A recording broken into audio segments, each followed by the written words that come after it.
नाजरीन, कश्मीर न्यूज़ में अब वक्त हो गया है हमारी खसूसी पेशकश डुगर खबरां का। तो आइए आप देखिए जम्मू की खास खबरें।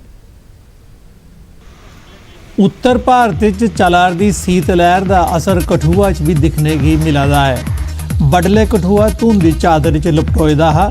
जरनैली सड़क उपर गड्डियां कीड़ी की चाल चलदियां लभियां। गड्डियां चलाने वाले की दिने गए हैडलाइटां ऑन करने पईयां। लोग अग बालदे ते अग सेकदे लभे। GMC कठुआ के डॉक्टर निपुण शर्मा होरें लोगों की ठंड थमां अपना बचाव करने की सलाह दी है। बड़ी सारी धुंध फैली दी है और मौसम भी बड़ा ठंडा है। एक काफ़ी चिरे बाद इन्नी ठंड जी है वो महसूस की जा रही है। इनू तो काफ़ी परेशानी का सामना करना पड़ रहा है क्योंकि रेलवे स्टेशन जिन्नियां भी सवारियां आवा करदियां तो बड़ी ठंड जिन के महसूस करा रहे हैं। जगह जगह लोगों अग बाली दी है और लोकल सवारी जी है वो बिल्कुल गायब है। बड़े घट लोग अपने घरों बाहर आवा करते हैं। सड़कों च काफ़ी प्रॉब्लम आ रही है जिसका एक्सीडेंट बहुत ज़्यादा बढ़ रहे हैं। क्यों? लोगों की स्पीड ज़्यादा होंगी है। लाइट्स की इतनी अच्छी व्यवस्था नहीं है साढ़े नेशनल हाईवे उपर। हनेरा होंदा है और विजिबिलिटी बड़ी घट हो जाती है। लोगों को इन्ना नहीं पता लगता कि थोड़ी जी डिस्टेंस उपर कोई गड्डी है या नहीं। तो वो एहतियात बरतनी है। अगर तो रात का टाइम है तो अपनी गड्डी का इंडीकेटर ऑन रखन ताकि वो ब्लिंक करता रहे। नाल वाली गड्डी को पता लगे कि अज गड्डी है। दूजा गड्डी की स्पीड बड़ी स्लो रखा क्योंकि थोड़ी डिस्टेंस उपर तो पता लगता रहे। नाले जी अपनी लाइट्स है, अगर तो तुहाडे कोल फॉग लाइट्स है तो बड़ी अच्छी गल है। तो अगर नहीं है तो कोई अपनी लाइट उपर पीले रंग की फिल्म चढ़ा लैन जिदे कन्नै, क्योंकि पीली लाइट जी है वो थोड़ी जी इंडैक्स होंदा वो ज़्यादा होंदा, थोड़ी दूर तक विजन तुहानूं दे सकती। वेरा जी वाइट लाइट है वो इंडैक्स बहुत घट होंदा तो दूर तक सानूं नहीं लभ पांदा। पुंछ जिले च आने वाले 10 दिहाड़े दौरान बिजली की सप्लाई प्रभावित रोग। इस गल की जानकारी जिला विकास कमिश्नर पुंछ राहुल यादव होरें एडमिनिस्ट्रेशन अधिकारियों, समाजी ते धार्मिक संगठनें के अहुदेदारें ते नुमाइंदे ते मन्ने परमन्ने के शहरदारें कन्नै एक मीटिंग दी। उन्हें गलाया जे दराबा स्थित 132-33 kV रिसीविंग स्टेशन पर 20 MVA के ट्रांसफार्मर लगे दे न। उत्थे हुण 50 MVA का ट्रांसफार्मर लाया जा रहा है। इस करी दराबा च 20 MVA का एक ट्रांसफार्मर 10 दिहाड़े धोड़ी काम करोग। उन्हें लोगों अगे अपील की जे अगले 10 दिहाड़े धोड़ी 50 MVA का नवा ट्रांसफार्मर लगने तक सहयोग करन। लोगों से मेरी ये गुजारिश है कि आप इसमें हमारे साथ कोऑपरेट करें डिस्ट्रिक्ट एडमिनिस्ट्रेशन के साथ, क्योंकि इन द एंड जब हमारा ये 50 MVA का ट्रांसफार्मर लग जाएगा इससे पूरे वोल्टेज प्रोफाइल में बेहतरी आएगी। ये पूरे डिस्ट्रिक्ट की बेहतरी के लिए है, लेकिन 10 दिनों के दौरान इसमें प्रॉब्लम जरूर आएगी। तो आप सभी लोगों से ये गुजारिश है कि जिस तरीके से आप अभी तक डिस्ट्रिक्ट एडमिनिस्ट्रेशन का हर इशू पर तामन करते रहे हैं, इसके लिए भी तामन करें। ये हमारे पुंछ डिस्ट्रिक्ट पुंछ में ओवरऑल इलेक्ट्रिसिटी को बेहतर करने में बहुत मददगार होगा। The society for peace and environmental concerns Asia scouts and guides Gandhinagar Jammu के कॉन्फ्रेंस हाल च एक समारोह का आयोजन किया गया। समारोह मशहूर लिखारी अजरा चौधरी हुंदे आसिया कुरान मजीद के पहले डोगरी अनुवाद का विमोचन किया गया। इस मौके मन्ने परमन्ने दे स्कॉलर ते बुद्धिजीवी मौजूद है। पहली बार ये ट्रांसलेशन हुआ है।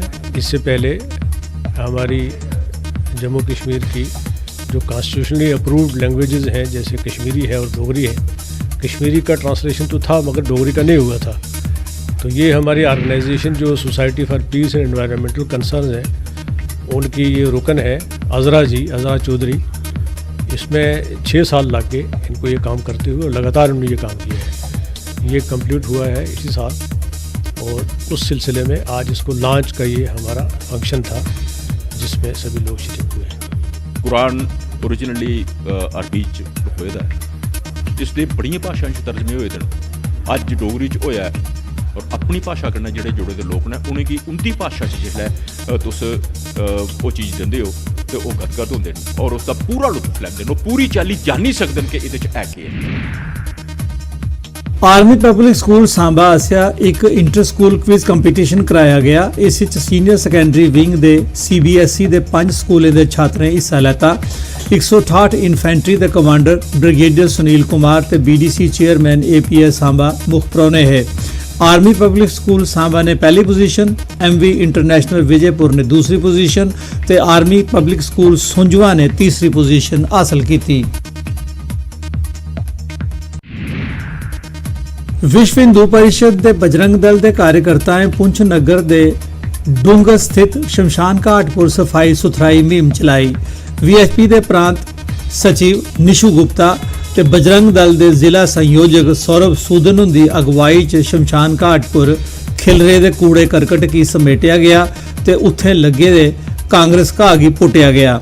ਉਹਨੇ ਸ਼ਮਸ਼ਾਨ ਘਾਟ ਦੇ ਆਲੇ ਦੁਆਲੇ ਦੇ ਮਹੱਲੇ ਵਾਲੇ ਅੱਗੇ ਅਪੀਲ ਕੀਤੀ ਜੋ ਸ਼ਮਸ਼ਾਨ घाट की साफ सुथरा बनाई रखने च सहयोग करन।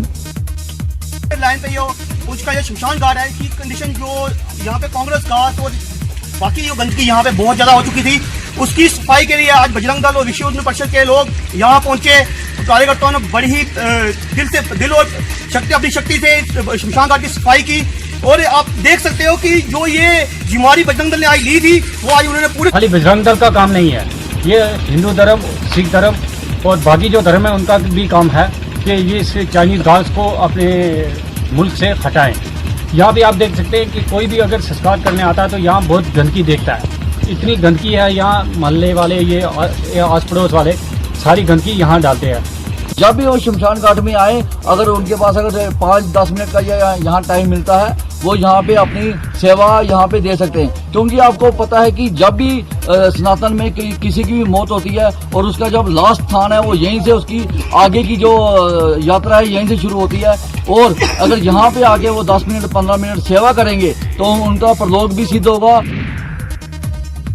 ਬਾਗਬਾਨੀ ਮਹਿਕਮੇ ਆਸਿਆ ਸਾਂਬਾ ਜ਼ਿਲ੍ਹੇ ਦੇ ਨੱਡ ਬਲਾਕ ਵਿੱਚ ਕਿਸਾਨੇ ਤਾਈਂ ਇੱਕ ਦਿਹਾੜੇ ਦਾ ਜਾਗਰੂਕਤਾ ਕੈਂਪ ਲਾਇਆ ਗਿਆ। ਇਸ ਕੈਂਪ ਵਿੱਚ ਕਿਸਾਨੇ ਦੀ ਰਾਈ ਬਾਈ ਦੇ ਉन्नत ਤਰੀਕੇ ਬਾਰੇ ਜਾਣਕਾਰੀ ਦਿੱਤੀ ਗਈ। ਖਾਸ ਕਰੀਏ ਕਿਸਾਨੇ ਦੀ ਖੇਤਰੇ ਦੀ ਵੀ फलदार बूटे दे बाग बनाने दे बारे प्रेरित किया गया। मुख जिला बागबानी अफसर सांबा अनिल गोरखा और किसाने की मुफ्त फलदार बूटे भी वंडे।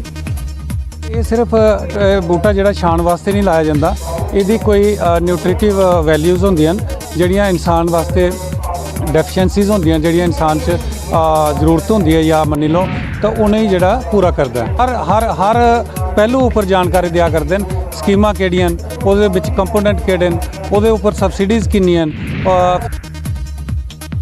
सांबा जिले की कांग्रेस इकाई आसिया सांबा जिले की रजिस्ट्रेशन नंबर वाली गड्डियां की सरोर टोल प्लाजा थमां बिजन टोल दिते लंघने दे जिला इंतजामिया के फैसले के बावजूद टोल प्लाजा पासिया सवारियों उपर टोल देने का दबाव बनाने का विरोध किया गया है। पार्टी के जिला उप प्रधान बबल गुप्ता और एक press conference DDC Samba Rohit Khajuria और अपील की है जे वो मामले का संजीदा नोटिस लैन ते लोकें की पेश आवर दी समस्या का नबेड़ा करन। प्रधानमंत्री कौशल केंद्र उधमपुर क्रिसमस का त्यौहार मनाया गया। इसका मकसद समाज च भाईचारे, समरसता ते एकता की भावना की और मता तगड़ा बनाना है। इंस्टीट्यूट च एक प्रोग्राम रखे दा गेदा हा क्रिसमस सैलीब्रेट करने अस हर एक त्यौहार बड़े जोर शोर च सैलीब्रेट करने, जियां दिवाली होई, होली होई, ईद होई ते अज क्रिसमस सैलीब्रेट करने। अस मैसेज देना चाहने सारी जनता की कि हर मजहब कन्नै चलो, मिलिए चलो, भाईचारे कन्नै। इस न्यूज़ को पेश करने में